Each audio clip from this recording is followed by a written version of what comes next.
Bonjour Marie. Bonjour. Avoir du cœur au ventre, l'estomac noué, la peur au ventre, avoir du mal à digérer tel ou tel événement.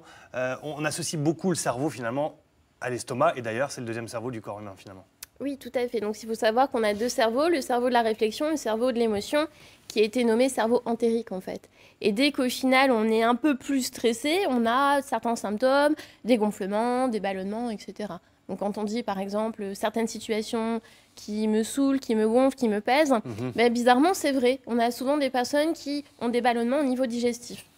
Donc c'est là qu'il faut savoir qu'il faut adapter une certaine alimentation au quotidien pour justement tempérer cet état digestif. En fait. Et rappeler que l'estomac est la source aussi de nombreuses maladies. C'est un petit peu le vecteur par lequel passent de nombreux symptômes finalement. Oui, tout à fait. Après, si on parle par exemple de la colopathie fonctionnelle, tout ce qui est côlon irritable en ce moment, c'est plus lié par rapport à la gestion du stress en fait. Donc on va se déclarer des maladies à cause du stress. Stress, surmenage, anxiété, tout passe par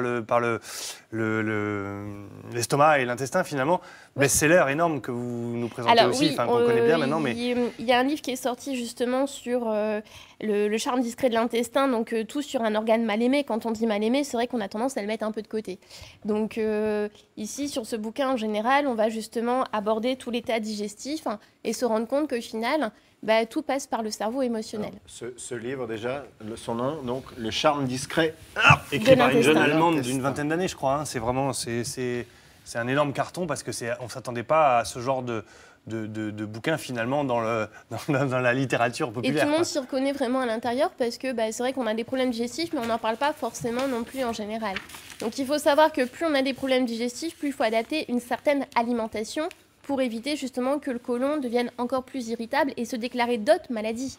Parce que si on ne s'occupe pas de notre estomac, de nos intestins, on peut avoir après des problèmes d'allergie alimentaire qui peuvent se déclarer aussi en général. Alors du coup, c'est l'occasion de rappeler pas mal de conseils. Il est recommandé de manger calmement. Alors, dans un premier temps, il faut être en pleine conscience de son alimentation parce que par rapport au stress, on a tendance à manger très très vite aussi. Se poser, manger calmement, ne pas manger pour manger, c'est-à-dire se faire plaisir quand même. Et après, adapter une certaine alimentation, ce que j'appellerais pauvre en fibres. Plus vous avez l'estomac qui va gonfler, si vous apportez beaucoup de fibres, beaucoup de légumes, surtout du cru et tout ce qui est famille des choux, plus vous allez gonfler encore. Donc en fait, on va adapter une alimentation pauvre en fibres, irritante. Après, on va éviter tout ce qui est une alimentation trop épicée, pas d'alcool, pas de boissons gazeuses. Pendant le repas, on parle. Pendant le repas, surtout. Et alors, pas de boisson gazeuse, ça c'est sûr, parce que la boisson gazeuse, ça va vraiment gonfler davantage au niveau de l'estomac.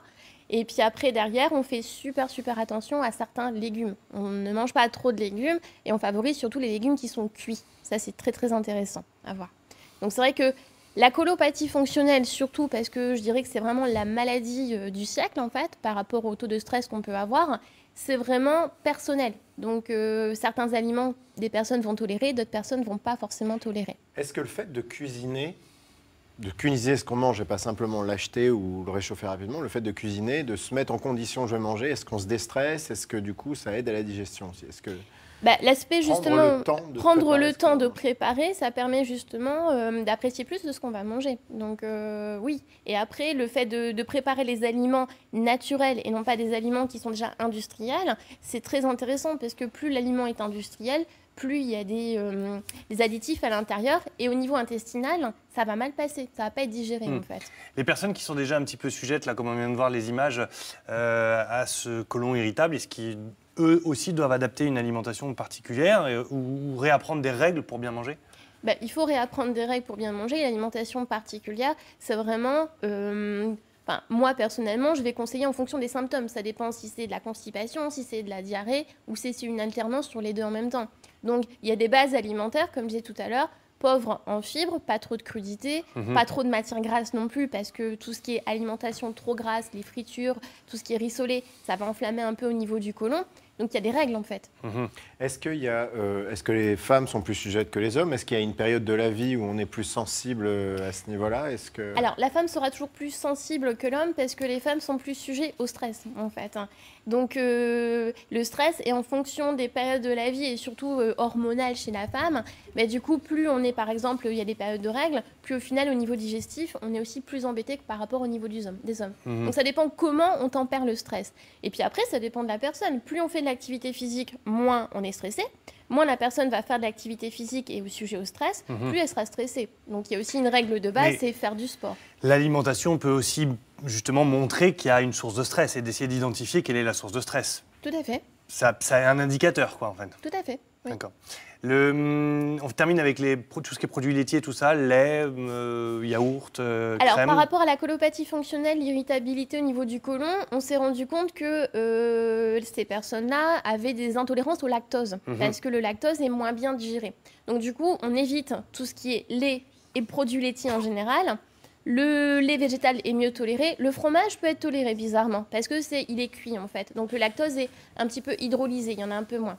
En général, pas de produits laitiers dans l'aspect quand on a un côlon irritable, parce que ça a tendance à irritabilité vraiment beaucoup plus au niveau du côlon. Très bien. Merci beaucoup Marie de nous avoir donné tous ces conseils. Et d'ailleurs, on va mettre en ligne sur notre site internet de 9h50 le matin en Picardie un exemple d'une journée pauvre en fibres pour apaiser justement les douleurs digestives. Les douleurs digestives. Merci beaucoup Marie de tous ces conseils. Un petit coup